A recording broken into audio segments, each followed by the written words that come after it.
Number system को type 2 में हम लोग क्वेश्चन देखते हैं आगे।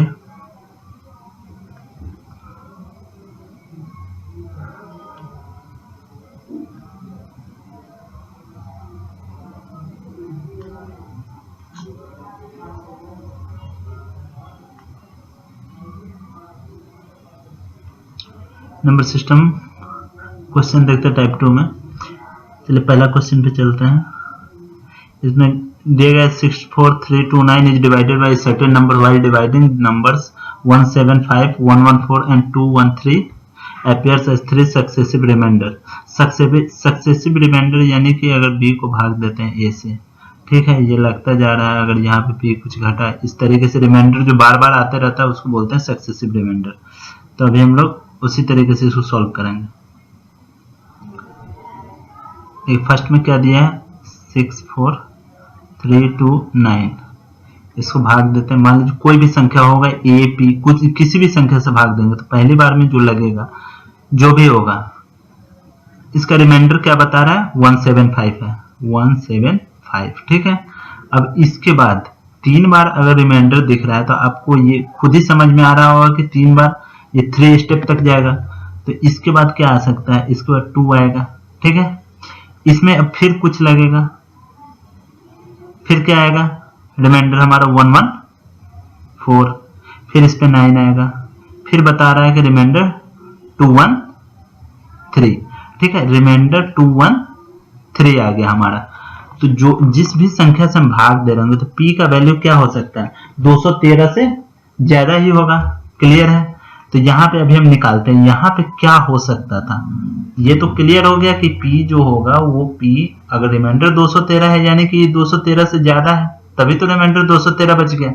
अब यहाँ पे आते हैं कि इसको निकालते हैं कि यहाँ पे क्या हो सकता है। अगर 643 में से 175 हम घटा दे तो यहाँ का वैल्यू पता चल जाएगा।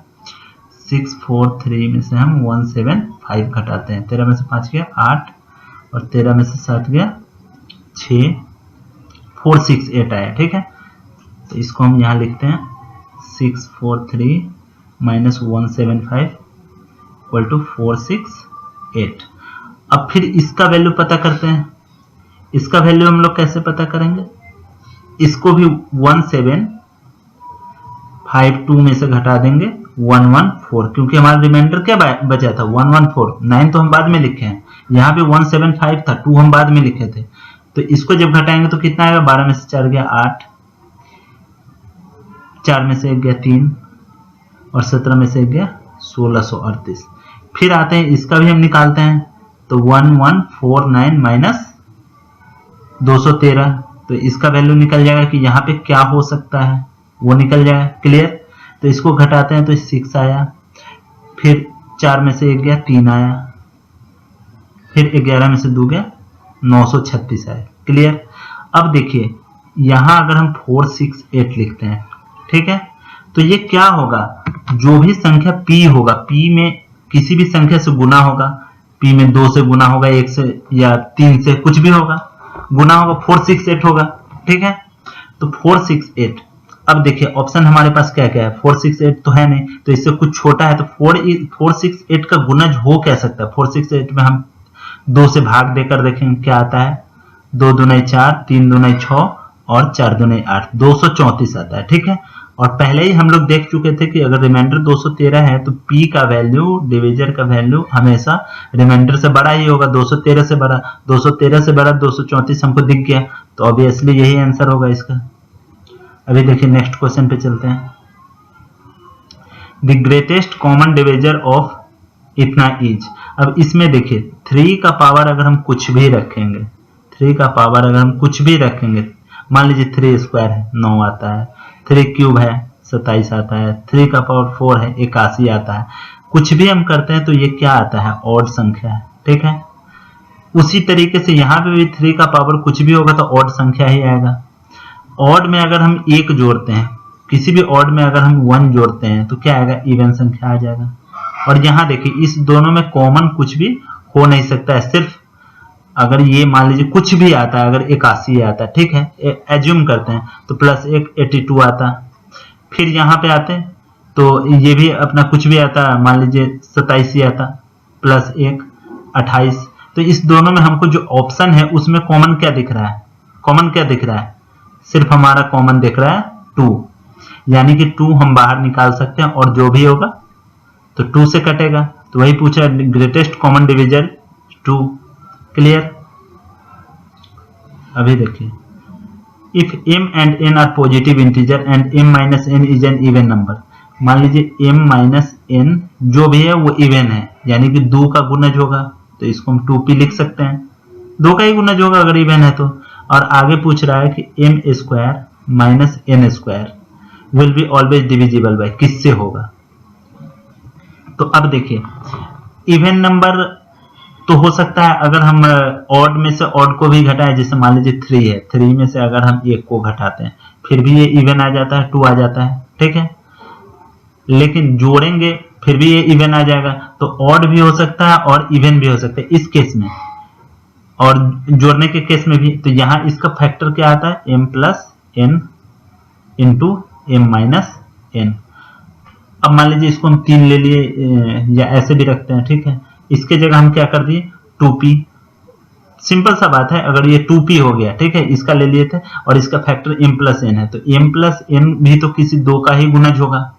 अगर ये निगेटिव वाला अगर 2p आ रहा है तो ये तो ऑब्वियसली आएगा, जब घट के इतना आ रहा है तो जुटने पे तो और आएगा। तो इसको भी हम 2q रख लेते हैं, ठीक है। तो 2p इंटू 2q आ क्या गया? हमारा 4pq आ गया। तो इसमें डिविजन हमारा क्या, ये कॉमन क्या हो गया? 4 हो गया, यानी कि ये 4 से बिल्कुल कटेगा, ठीक है।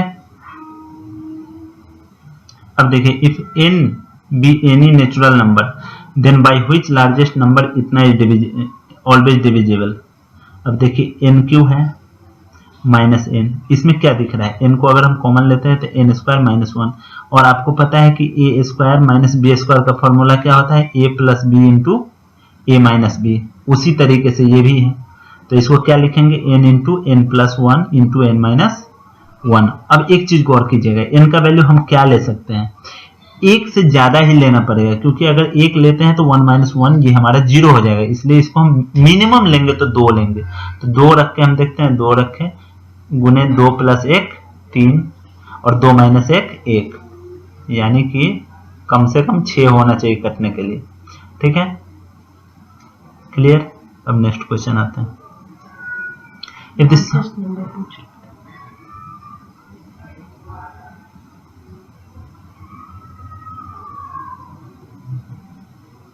ठीक है, तो ये 6 आ गया, मतलब अब अगर ये 6 आ गया, लार्जेस्ट नंबर 6 ही हो सकता है, क्योंकि आगे अगर हम 3 ले ले या कुछ और ले ले तो मतलब लार्जेस्ट नंबर। यहाँ पे हम क्या लिए? यहाँ पे मिनिमम वैल्यू हम लिए 2, फिर भी उसमें 6 कॉमन आ गया, तो लार्जेस्ट वैल्यू तो 6 ही आ गया। अगर हम दूसरा लेते, मान लीजिए 3 लेते और उसमें 12 आ जाता, लेकिन 2 जब लेते तो वो सेटिस्फाई नहीं होता, इसलिए हमारा वैल्यू 6 ही होगा। ये नहीं कि इसमें से लार्जेस्ट ऑप्शन खोजने लगेगा। If the sum of the digit of any integer lying between इतना is subtracted from the number। देखिए इसमें कह रहा है कि 100 और 1000 के बीच कोई संख्या है, तो 100 से बड़ा और 1000 के बीच, यानी आपको क्या लगता है 101 से लेकर 999 तक हो सकता है, यानी कि ये नंबर क्या है? 3 डिजिट नंबर है। तो पहला अगर हम ऑप्शन ये क्या कहते हैं, अगर एज्यूम करते हैं, ठीक है, एक्स वाई जेड कोई संख्या है, ठीक है, तो इसको हम लिखते कैसे हैं? 100 पे है x, इसलिए 100x लिखेंगे, प्लस 10 पे है y तो 10y लिखेंगे, प्लस z लिखेंगे, ठीक है। अब कह रहा है कि इसमें से घटाना किसको है? Digit of any number subtracted from the number. देखिए जो ये संख्या है इसके डिजिट का योग, यानी कि x plus Y plus Z, इसको घटाना है इसमें से। क्वेश्चन को समझिएगा, जैसे जैसे कहेगा वैसे लिखना है। अब इसको अगर हम घटाते हैं तो z से तो z कट गया, ये हमारा क्या बचा? 99x plus 9y। अब इसमें देखिए कॉमन क्या मिल सकता है? 9 कॉमन मिल गया, 90x plus 11x plus y, यही आ गया। तो हमारा क्या होगा? 9 इसमें कॉमन दिख गया, यानी कि 9 से हमेशा डिवाइड होगा। अब देखिए, हाँ 9 तो है। अगर मान लीजिए यहाँ पे 3 होता, 9 ऑप्शन नहीं होता, तो हम 3 मारते हैं, क्योंकि जो 9 से कटेगा वो तो 3 से कटेगा ही। चलिए नेक्स्ट क्वेश्चन देखते हैं। Both the end digits of a 99 digit, मान लीजिए कोई संख्या है और कह रहा है कि 99 डिजिट का है, ठीक है, 99 डिजिट है उसमें किसी संख्या में, और दोनों इंड जो है संख्या का इंड कहाँ होगा, एक यहाँ होगा और एक यहाँ होगा, वो क्या है नंबर है ना 2, यहाँ पे 2 है, यहाँ भी 2 है और यहाँ भी 2 है, ठीक है। n इज डिविजिबल बाई 11, ये तो फिक्स है कि 99 डिजिट है और उसके बीच में जो भी संख्या है, जो भी डिजिट है वो बराबर है, मान लीजिए p है तो p ही है, ठीक है। तो अब देखिए 99 क्या है, एक ऑड संख्या है, तो हम ऑड संख्या ले लेंगे, मान लीजिए कि 5 अंक का ही लेते हैं, 2 p p p और 2 p p p। अब देखिए 11 से डिवाइड होने के लिए होता क्या है कि ऑल्टरनेट जो नंबर होता है ये उसका योग और इसका योग घटा के या तो 11 आए या 0 हो जाए, तो यहाँ पे हमारे पास क्या आता है 4 प्लस p आया, ऊपर वाले का 4 प्लस p, 2 2 4 और p 4 plus p equal to क्या होना चाहिए p plus p 2p। Clear. अब देखिए p का वैल्यू क्या आ जाएगा, ये p इधर जाके घटेगा तो p इक्वल टू 4 आ जाएगा। क्लियर है, क्योंकि देखिए आप सोचेंगे कि ऐसे कैसे कर दिए, तो p क्योंकि यहाँ कहा गया है कि बीच में क्या होगा हर एक डिजिट, तो डिजिट तो पहले ही सेम है, तो अगर 99 है, ठीक है, 99 में से हम 2 घटा दिए, 2 2 4 हम साइड में रख लिए, ठीक है। अब बचा हमारा 97 को हम 2 से भाग देंगे तो कितना होगा, 4 दूने 8, 8 दूने 16 और एक डिजिट बच जाएगा हमारा, एक बच जाएगा, एक बच गया 48, तो आपस में एक दूसरे को कट कर देगा, एक बच जाएगा, एक बचेगा जो इस दोनों को बैलेंस करेगा, इस दोनों को बैलेंस करेगा, तो वही एक का वैल्यू 2 + 2 4 हो जाएगा। एक तो ये तरीका से आप समझ लीजिए, आसानी से समझ में आ जाएगा। नेक्स्ट क्वेश्चन देखें, इट इज गिवन दैट इतना is exactly divisible by a certain number which one of the following is also definitely divisible by the same number। अब देखिए आपको अलजेब्रा का फॉर्मूला पता होगा, इसमें ऑप्शन हम पहले देखेंगे, 233 ये तो हो ही नहीं सकता है, फिर 216 इसमें कुछ दिख रहा है क्योंकि इससे मैच खा रहा है, फिर ये और ये। यहाँ देखिए अगर हमारे यहाँ पे -1 होता, 232 -1 होता, तब तो हम समझ जाते कि ये क्या है, 216 का स्क्वायर है और -1 का स्क्वायर है। अगर माइनस होता तब यहाँ पे क्या है हमारा प्लस है, यहाँ पे हमारा प्लस है, तो अब हम क्या करेंगे, तब तो इसको हम निकाल सकते थे आराम से, 2 का 16 + 1 इंटू 2 का 16 -1, इसमें हम देख लेते ऑप्शन हमारा मिल जाता, दोनों ऑप्शन था, लेकिन यहाँ पे प्लस है, तो प्लस के कंडीशन में हम क्या करेंगे, 2 का पावर 32 है +1। तो एक फॉर्मूला हम लोगों को पता है कि ये किसका फैक्टर हो सकता है। अब हम ऑप्शन पे चलेंगे, इसको अगर हम लेते हैं, ठीक है, 296 + 1, ये क्या आपको दिख रहा है, हमको इसका फैक्टर निकालने के लिए ऐसा तो कुछ लाना पड़ेगा, तो हम जानते हैं AQ + BQ का फॉर्मूला क्या होता है, A + B into A² + B² - AB, यही फॉर्मूला होता है। उसी तरीके से ये क्या लिखा हुआ है हमारा, 2 का पावर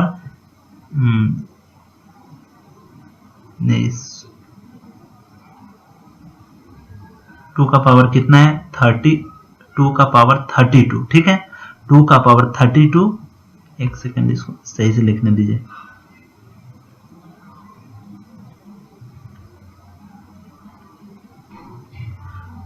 2 का पावर 32 इसका क्यूब है ये, ठीक है, +1 का क्यूब है, इसको हम क्या लिख सकते हैं, 2 का पावर 32 + 1 इंटू जो भी होगा इस फॉर्म में हम लिख लेंगे। तो यहां हमको दिख गया कि ये हमारा फैक्टर आ गया, तो हमको यही पूछ रहा है ना कि कौन सा संख्या इतना से डिवाइड होगा, इसका अगर फैक्टर में ये आ रहा है तो ये ऑब्वियसली है कि इससे डिवाइड होगा 232 + 1 से, तो ये इसके बदले में यही चीज तो लिखा हुआ है, तो ऑप्शन में आप देखिए फर्स्ट है, तो इसको थोड़ा तो आपको दिमाग लगाना पड़ेगा, कभी कभी इस तरीके से क्वेश्चन आ जाता है तो आपको दिमाग तो लगाना पड़ेगा।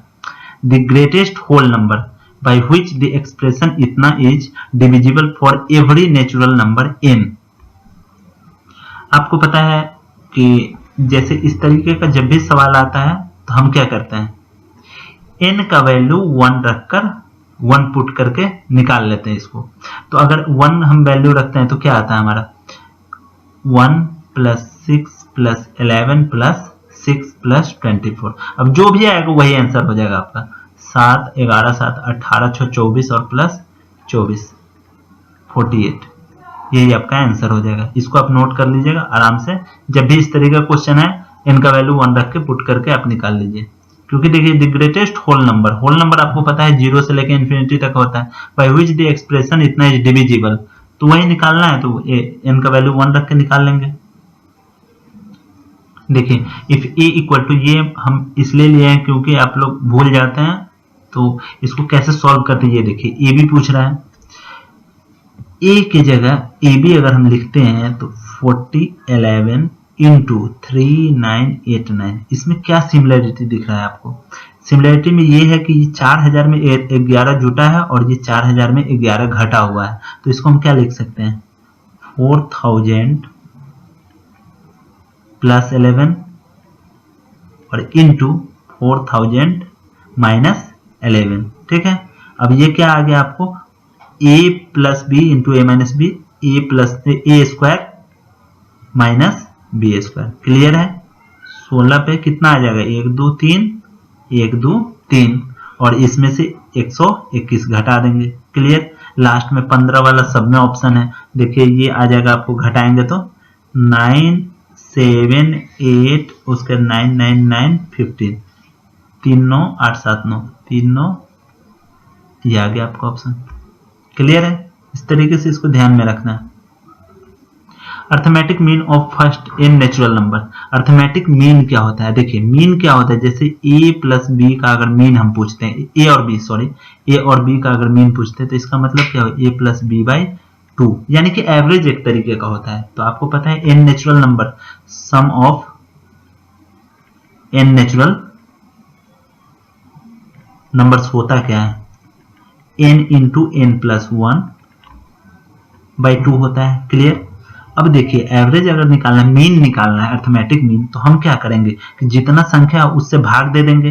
तो n into n plus 1 by 2 में हम n से भाग दे दिए, तो n से n कट गया, n प्लस 1 बाई 2 हो गया आंसर। ठीक है, आगे देखिए, which one of the following is the minimum value of the sum of two integer whose product is 24? जिसका प्रोडक्ट 24 हो, उसका जोड़ क्या हो सकता है? प्रोडक्ट देखिए ऑप्शन में देख लीजिए आराम से, आपको क्या दिख रहा है? एक होता है 12 गुने 2 होता है, 8 गुने 3 हो सकता है, 8 से कम आते हैं, 6 गुने 4 हो सकता है, उसके बाद फिर आते हैं तो 4 गुने 6, फिर वही चीज आ जाएगा, रिपीट होने लगा उल्टा। तो आपको देखिए यही वाला ऑप्शन लेना है, 6 चौक 24 दिख रहा है, और सम जब है एकदम कम हो रहा है, 10 आ रहा है, इसका 11 आ रहा है, इसका 14 आ रहा है, तो सबसे कम वाला यही होगा, 10 होगा। ठीक है, देखिए the greater of the two number whose product is 900 and sum exceeds their difference by 30 is. The greater of the two numbers मतलब दो संख्या है, ठीक है, x है y है, मान लीजिए x बड़ा है y से, हुज प्रोडक्ट इज 900, xy क्या है? 900 है, and sum exceeds their difference by 30, और x प्लस y जो है वो इसके जोड़, सम एक्सीड्स देयर डिफरेंस, इसका डिफरेंस जो भी होगा, ठीक है, उससे ये 30 ज्यादा है। ठीक है, ये 30 ज्यादा है, यानी कि इसमें 30 जुटना चाहिए। अब देखिए आपको, तो ये नंबर क्या हो सकता है? तो ग्रेटर, तो उसमें से बड़ा वाला यानी कि x का वैल्यू निकालना है। देखिए यहां पे आ गया आपका x से, तो x कट ही गया, y और प्लस y, इधर से y फिर आ जाएगा, बराबर 30 हो गया, y का वैल्यू क्या हो गया? 15 हो गया। ठीक है, और यहाँ पे आपको दिया हुआ है कि 15x इंटू 15 बराबर 900, तो क्लियर है कि इससे भाग दीजिएगा, 15 छक्का 90, 60, x का वैल्यू 60 हो जाएगा। देखिए आ गया। अभी देखिए next question, the sum of 3 number is 252। 252 है किसका? Sum of 3 number x plus y plus z क्या है? 252। If the first number is thrice the second, first number जो है सेकेंड का थ्राइस है, ये जो है 3y है। ठीक है, and third number is 2/3 of the first, और z जो है 2/3 ऑफ द फर्स्ट, ठीक है। देन सेकेंड नंबर इज, अब देखिए ये बहुत ही आसान क्वेश्चन है।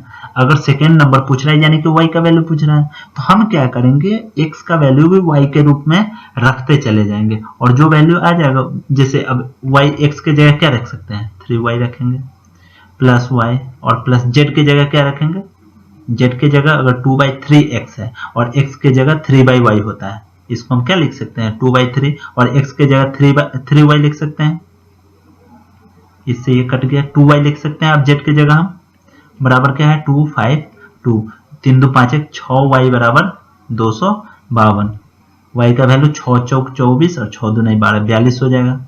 क्लियर, बहुत आसान था।